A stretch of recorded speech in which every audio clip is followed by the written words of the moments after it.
Purple Blood Podcast, and I am so happy to introduce my guest for today.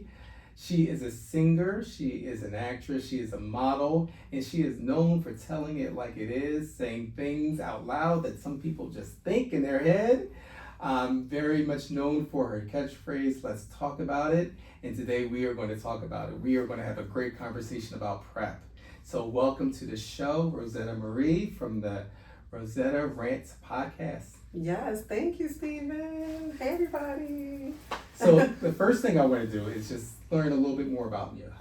How did you, tell me about like that trifecta of all the things you do, including the podcasting. How much time we got? I don't know.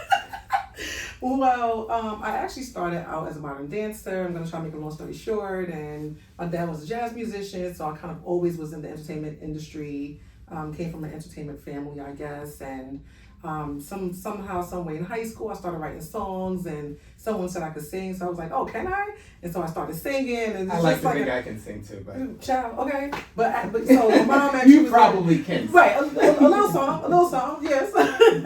So, from there, I went to performing arts school, in junior high school actually, and then in high school I, decided to just be some kind of independent artist and started auditioning for stuff and had a singing group and all this other stuff, and so just over the years I've just like kind of dipped and dabbed in just different industries, and I said to myself, well, why just do one thing? Why not try to do everything? I like that. Yeah. I like that idea. I'm a Gemini, so Geminis do everything anyway. So correct. I think 5 jobs is probably the minimum that you should have. You see this. I like him already. I like him already. This is what I'm talking about. Yeah. So I agree. So tell me about the podcasting and what led you there. Oh gosh. So how much time we got, right? I'm telling you, everyth's a story.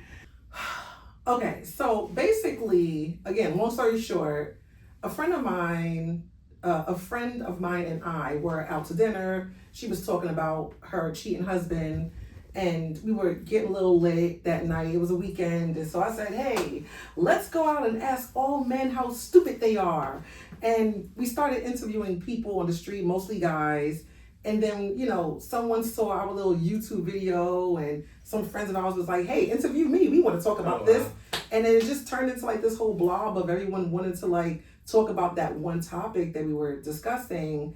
And then I had friends that were like, "Hey, I have a radio platform that you could be on, and you should come bring your show." I said, "I don't have a show." Right. That was it. Yeah, that was it, And so, it just turned like into this thing, and we called it the Don't Do That Dummy Show, which is a whole nother story. We'll talk about another song. Right. But we called it that, and then another platform picked us up that had audio visual, so you could actually see us. And then we had these 2 rapper guys that wanted to join us, and so that's basically how I started, like in the whole talk personality industry, I guess you can call it. And I think it's very natural. Clearly, you are. Oh, thank you. I love it.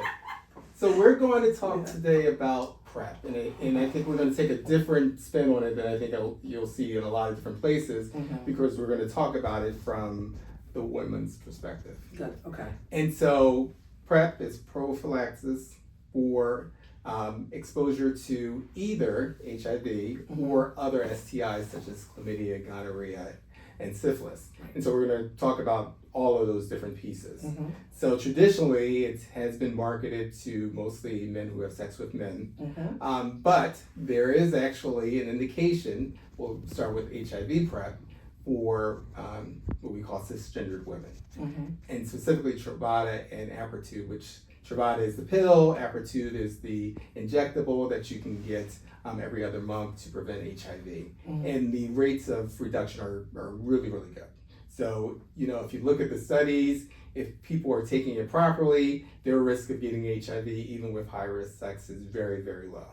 And so we know there is the indication there, but I think, again, it's been marketed to a specific population. And I want to sort of get an idea of what your thoughts are about how, if we should be marketing it more broadly, especially to females.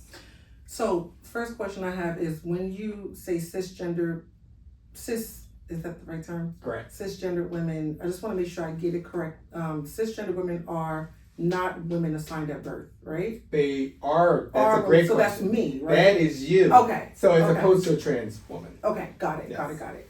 So I always see this prep commercial. And at the very end of the commercial, it says not recommended for women that are assigned I guess female at birth, right? Yes. And so that bothers me. Mm-hmm. What bothers me is continuously females that are women assigned at birth. What's the right way to say it? I don't want to keep getting it wrong, right? People like me, right, who is a female assigned at birth, right? I feel like we're always put to the back burner. Mm-hmm. We're not thought of enough, Yeah. right? And even if a man can transition to be a female because that's what he feels like he is inside, Mm-hmm. it still caters to men. Mm-hmm. Do you know what I mean? Correct. And so the other thing is, what I have a problem with is this. We need to wake up, right? HIV, AIDS, gonorrhea, syphilis, everybody can get it. Everyone can get it. Right? That is correct. And I am so sick of these types of cures or preventative measures being geared toward homosexual people or gay people. What's the right term? Either one is fine. Okay, so like, I just feel like your community is not the only ones that can get it. And I feel like it's an insult to your community, first of all. Second of all, it's always like forgetting about us. Yeah. Do you know what I mean? That's really, really great. So one of the things I think that's really interesting, and if you look at the history of sort of HIV and the AIDS epidemic, what we saw initially was, well, first of all, no one really cared in the very beginning. And then when they started pouring all these resources and education into the community, it was actually mostly white gay men that got the education, when it was actually disproportionately affecting African American men. And then as you go further into the epidemic, what you actually find is it disproportionately affects women, African American women. Yes.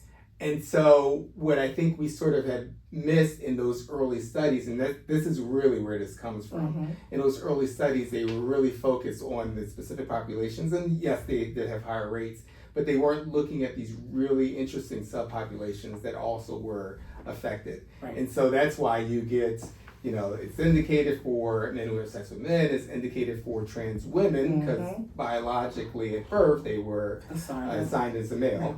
And so what's also interesting is that they looked at the, you know, females who are biological females later on, and that's why you get the indications for a couple of them, Truvada and Apertude. But even in the messaging, and I want you to speak again a little bit more to that, what you see is doesn't represent you necessarily. Right, and that's the issue I have. So speak to that and how you think that affects the broader community. I think it affects the broader community in the sense that, like, I just feel like we're always forgotten. Where is the help for us, especially African American females? And I kind of teeter-totter with the phrase African American because I'm actually Black Hispanic, Black American, Black Caribbean. So tell me about that. Yeah. So my dad is actually Hispanic and Caribbean. Okay. From Central America, Panama. Okay. My mom is Native American and her grandmother was actually white. So they're all mixed up. Right. So the whole African American phrase kind of bothers me because who's really American nowadays, right? So I really want to say just like colored people, right? So colored women, I feel like it affects us in the way that, like, yeah, we can get these diseases too, and where's our help? Where's our information? Because a lot of these like preventative measures, they also cause you to be infertile.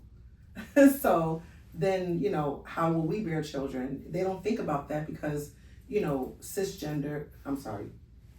trans women are most likely not going to bear children, so they're not worried about that. Correct. You know? Correct. So, yeah, we're just totally forgotten in this process. So we talked about HIV PrEP, but I actually want to touch on the fertility piece because I think that's really important to hit on.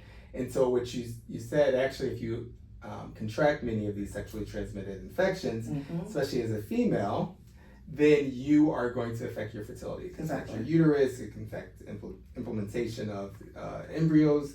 And so, and the other piece of that is that you oftentimes are infected and you don't have classic symptoms. So men usually will have discharge, they'll have pain with urination. So they usually know that they have gonorrhea and chlamydia. Yes. Syphilis is a little bit different. You could sort of have that and not know, but definitely gonorrhea and chlamydia, usually men will know. Oftentimes women don't know that they have it. You can have chlamydia for months. No, I'm sorry. You can have chlamydia for months and not even know it. And so that brings up another piece. So we have the HIV PrEP, but we also have something new called Doxy PrEP. And the idea there, and it's a big controversial, I will say, because when we created the HIV PrEP, now some people thought, well, I don't have to use condoms anymore because I'm on the HIV PrEP and I'm not going to get HIV. But guess what? You can still get the other ones. Yes. And so what we were finding anecdotally is that the rates of those sexually transmitted diseases were increasing. Yeah. You won't actually find that in research, which is interesting and a whole nother topic, but actually if you look anecdotally, and we know over the past 10 years, the explosion of gonorrhea, chlamydia, and all those sexually transmitted diseases. Again, we also know disproportionately African American females or Black females are more likely to get those diseases.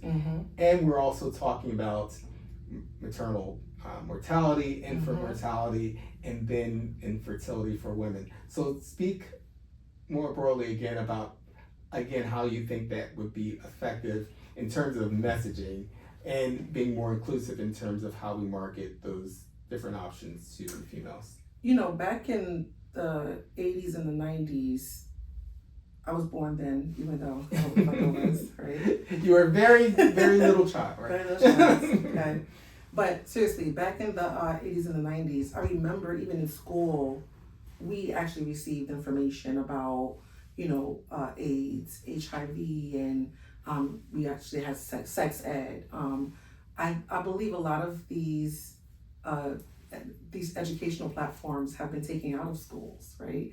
And so then it's up to parents and just your community or watching TV or commercial advertisements, social media, to now give out information, and that's not happening.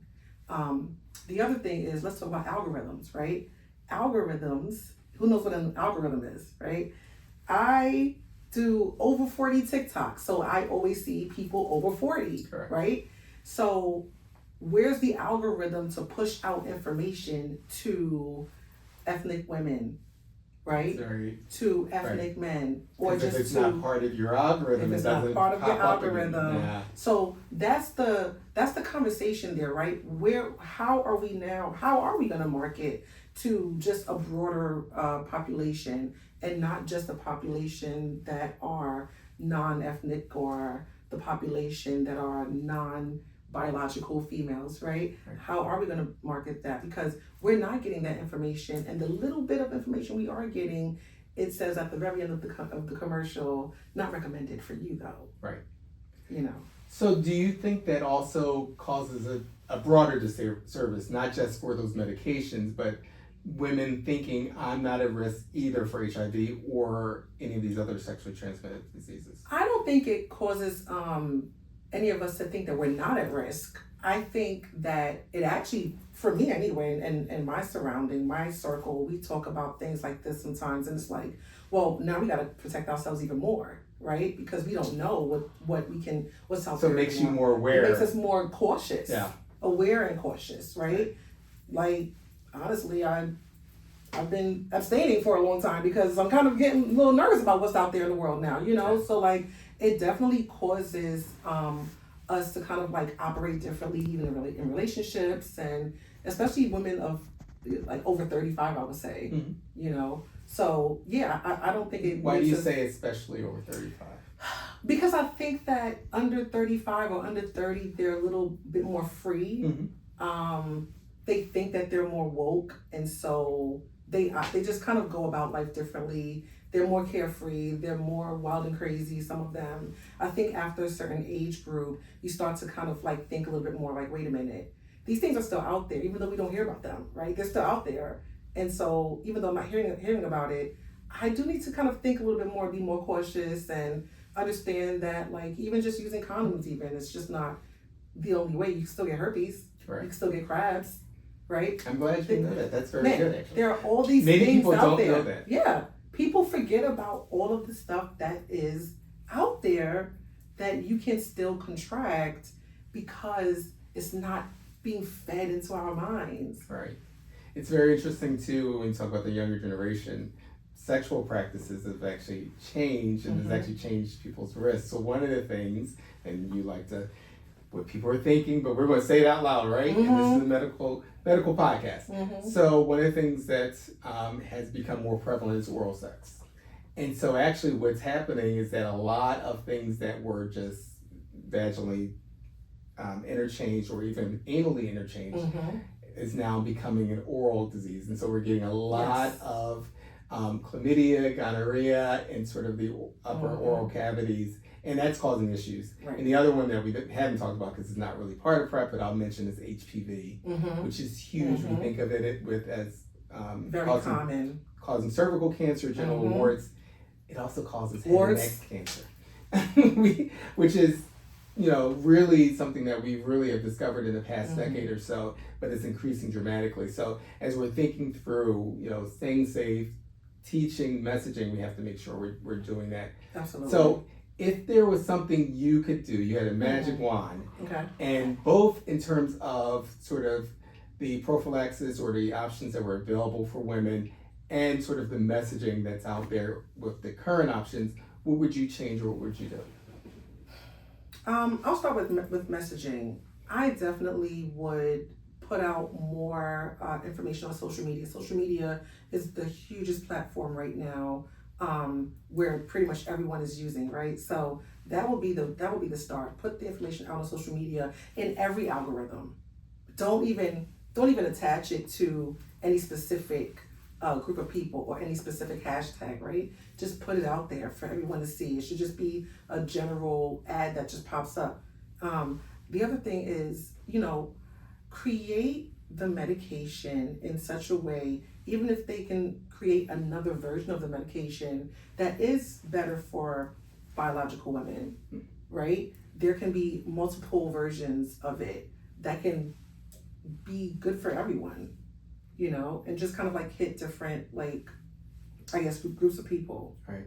I guess that would be how I would do. No, I think that's a great thought there. And I also think the way we're creating the research too would help in terms of recruiting the right people, recruiting the right risk factors, and actually creating situations where it's more real life. Right. Because one of the other issues with the research is it tries to mirror real life, but once you're in the research study, you kind of change your behavior, and so it changes things. So that's actually why oftentimes we don't see the differences with biological women, because their risk is lower, but then also I think the behavior changes as well, so you don't actually see the benefit.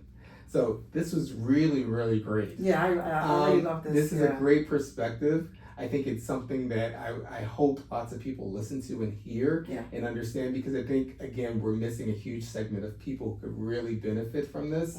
And I think it also, in another way, actually gives you more freedom too, to sort of make these choices about how you're going to live in this world where, as you said, there's a lot of unknowns and sexuality is different, and what am I dealing with? And so to equip everybody, young people over 35, people 25 like yourself, and we can equip everybody with the tools that they need to protect themselves. Absolutely. So thank you so much for joining me. This is really, really a great talk. Thank you. We definitely got to do this again. Exactly. Yeah. Thank you for watching the Purple Blood Podcast, the divide between rural and urban healthcare. See you next time.